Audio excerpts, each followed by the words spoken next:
So let's talk personal growth and performance with M-Code. The problem with generic management is the one-size-fits-all approach doesn't work. Not for feedback, not for development, and not for assignments. At the end of the day, we are missing out on how different people are wired, and we end up with disengaged employees. We end up with wasted potential. We end up with high turnover among our top performers because the bottom folks never quit, right? It's your best people. They're walking out the door. And of course, missed opportunities. No one wants any of those things. And the feedback approach we've all learned, right? What we call the feedback sandwich, the whole give them a compliment, then tell them how they screwed up, and then give them another compliment. And I know I'm being extreme in that definition, but it doesn't work because people are like, okay, forget it. I'm not hearing the compliments. They're not real compliments. And all I hear is the feedback. And what happens when people hear that critique? Well, first of all, that's all they hear. But the brain perceives it as a threat. So that's going to be a problem because it's not going to actually penetrate. And people are going to get into the place of protecting themselves, putting up the walls. And in the end, it doesn't actually change behavior because I was so worried about the threat and I put up so many walls, it never penetrated. I didn't take it to heart and I never changed. That feedback doesn't work. So what I want to walk through today in the time that we have together is the 6-step framework for giving feedback, knowing that you can put M-Code to work. So, number 1, I want you to identify the recipient's primary dimension. It's easiest if they've taken the M-Code assessment. It's a little harder if you have to ask questions or do observations to figure it out. But of course, you can do that too. What you want to do is understand, I'm going to talk to someone and I need to know who they are and how they're wired. The second step is I want to prepare the material that I'm going to share with them, the feedback that I want to give them with that dimension in mind. If you take a look at the screen, what you're going to see is 8 different dimensions. And so achievers care about excellence and standing out. Drivers care about results and overcoming challenges. Influencers care about impact on others and their persuasive abilities. Learners care about knowledge acquisition and skill mastery. Optimizers care about process improvements and efficiency. Orchestrators are all about coordination and strategic oversight. Relators care about team dynamics and collaborative success. And visionaries care about innovation and future possibilities. This is so important to understand what's their top dimension so I can understand what moves them. What do they care about? What are they excited by? This is where I'm going to push in on the feedback. So, step number 3, I'm going to open with dimension-specific appreciation. To an achiever, I would say, your presentation really stood out, right? It was clearly one of the most thorough ones delivered. To a relator, I might say, I've noticed how you've strengthened our team connections and particularly how you helped integrate our newest members. What am I saying? I see you. I see you. I get what you're doing, right? This will create receptivity and demonstrates that you understand what matters to them. Number 4, frame the growth area through a motivational lens. But I want to be clear. I'm not talking about like, here's what you didn't do right. That's the old form of feedback. I'm not doing that. I'm talking about opportunities for them to be more of themselves, more in line with who they are. So to a driver, I'd be like, hey, here's a challenge I think you can overcome to get to our target faster. Well, I'm speaking their language and I'm giving them the feedback that says, hey, here's an area where we can go even better. Or to a visionary, I see an opportunity for you to develop an innovative approach that could transform how we handle these situations. I'm enrolling them in helping us move forward, move better in the unique way they care about. That doesn't sound like the feedback you were thinking, right? You were thinking feedback like, hey, by the way, you get a little bit impatient with people. I'm not talking about that. I'm not trying to redirect the places where they are the least motivated. I'm trying to get them to use their motivations to engage where they're top motivated and when they have the most energy. So step number 5, and what I've been saying already, free them to run further and faster. The goal is to take an optimizer and make them an even more optimizer, to give them the runway to go further than they've ever gone before. Offer them the freedom. So to an optimizer, I might say, your process improvement reduced errors by 15%. That was awesome. To further enhance efficiencies, consider streamlining the approval workflow, right? I'm saying, hey, you did great, but you did great in this part. Now, think about applying all your awesomeness to this part. That's giving them the freedom to still be them and to be them in more areas of the job. With a learner, you've demonstrated mastery in data analysis. The next opportunity for growth is developing expertise in predictive modeling. There's no learner that doesn't love that. What we're really saying is you be you, but we're doing it in a way that says, but I want you to go further. I once looked at a person and I said, I'm surprised you didn't bring this part of you to this effort. And they said, well, I didn't realize I could. I didn't realize I was allowed to. To which my response was, yes, you absolutely can.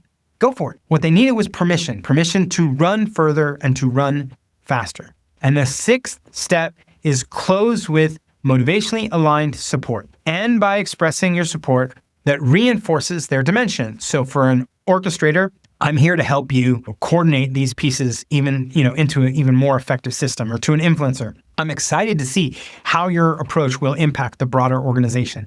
What I'm saying is, keep being you, and I'm here to support you being you as you do it. Now, you're gonna be like, well, hold on a second. That's not the feedback that I was imagining. When we talk about feedback, especially organizationally, we're not talking about feedback like the stuff that is a quick correction.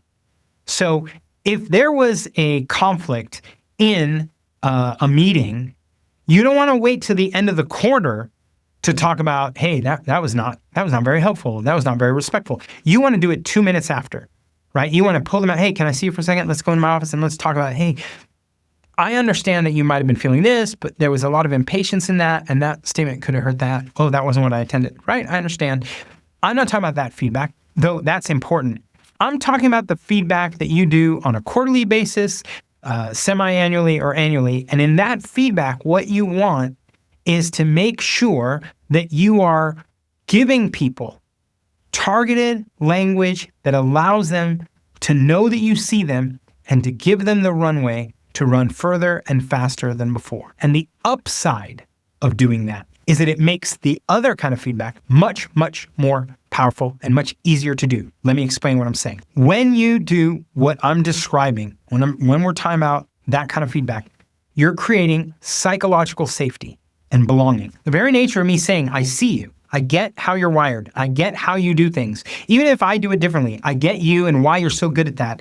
I'm demonstrating that I know you, I see you, and that safety allows your employee to bring their authentic self to work. They don't have to put themselves on a shelf.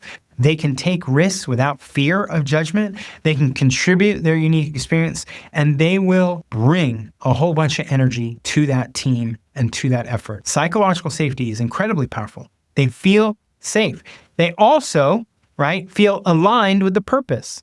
So if I'm saying to you, I see you and I love what you did and you're super good and run further and freer and better than ever before, then an achiever working on a high visibility project will invest extra effort. And a learner given space to master new skills will exceed expectations. And a relator building team cohesion will strengthen the entire group. And a visionary solving complex problems will produce more innovation. What am I saying? That they will be better. They will bring more energy. They will do more. You want to take the team to another level. You take the team to another level by helping them get there. And you get there by letting them be themselves. You have to reinforce the parts that you like. Now, a lot of times what happens is we try and create external motivators. If you do this, you get an extra day of vacation. If you do this, you get an extra bonus. If you do this, you get a promotion. These are all external. But when you start tapping into people's internal motivation, how they're wired, you don't necessarily need to give them more money or give them a day off.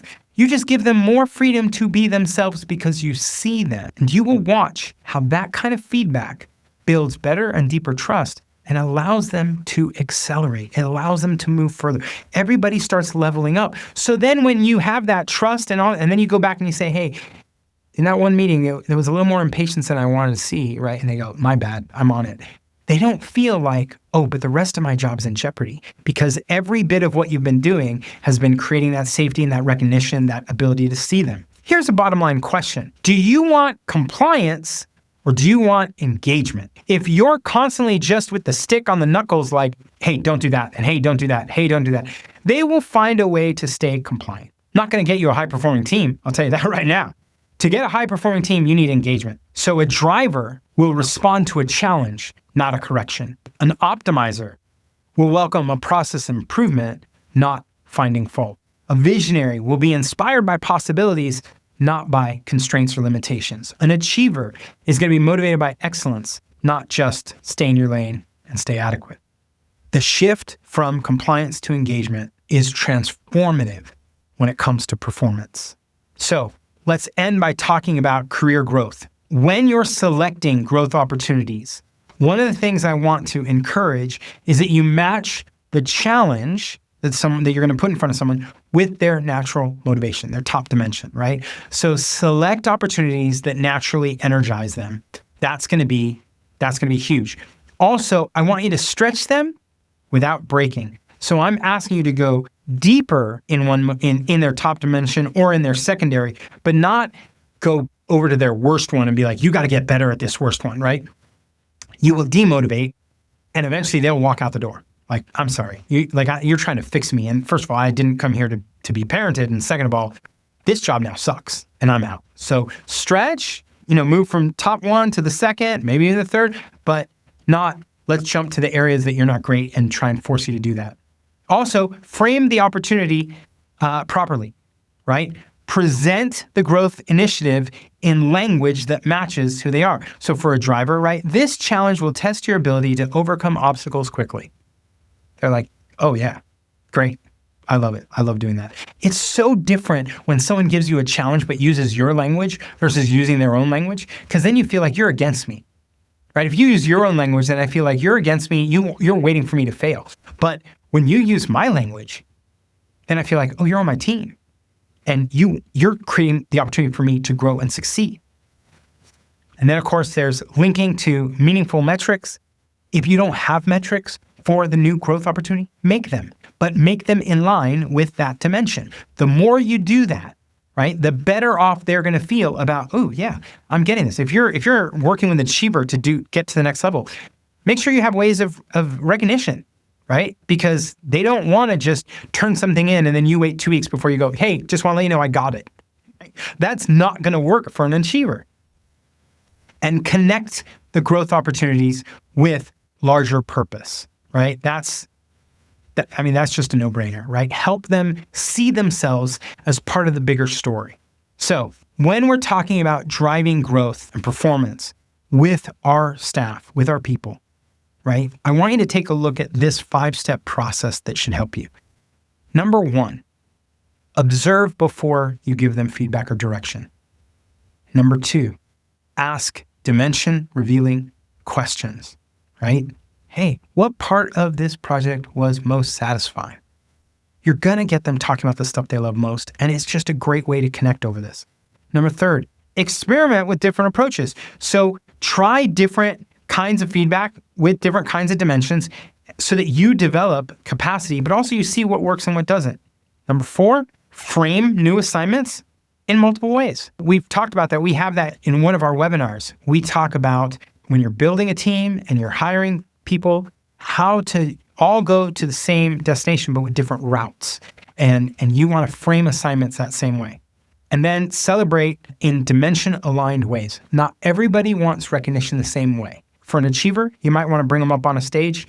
That is not what you want to do with a relator, right? They're going to be like, why are you isolating me and sticking me on here? And this is embarrassing. And this is also, it's rude to the people who were part of my team that didn't get pulled up on stage, and they all anxiety and stress. And you're like, no, learn how to recognize each person and how you do it. If you do it right, here's what you get. You get an initial energy boost. You get increased engagement. You get greater persistence in the midst of obstacles. You get enhanced creativity. You get deeper collaboration. And you get accelerated learning. In other words, when you use M-Code with your team to provide them feedback and to create growth opportunities, you have everything you need to build a high-performing team. And you will watch as they step up time and again. Because you're aligning the work with their energies, they will step up and overall the performance will be bigger. Don't get confused, right? A team of high performers is not the same as a high-performing team. What you're trying to do is not have a bunch of individuals. You're trying to have one cohesive team, and one cohesive team that knows how to level up regularly. To do that, we believe you need M Code. Thanks.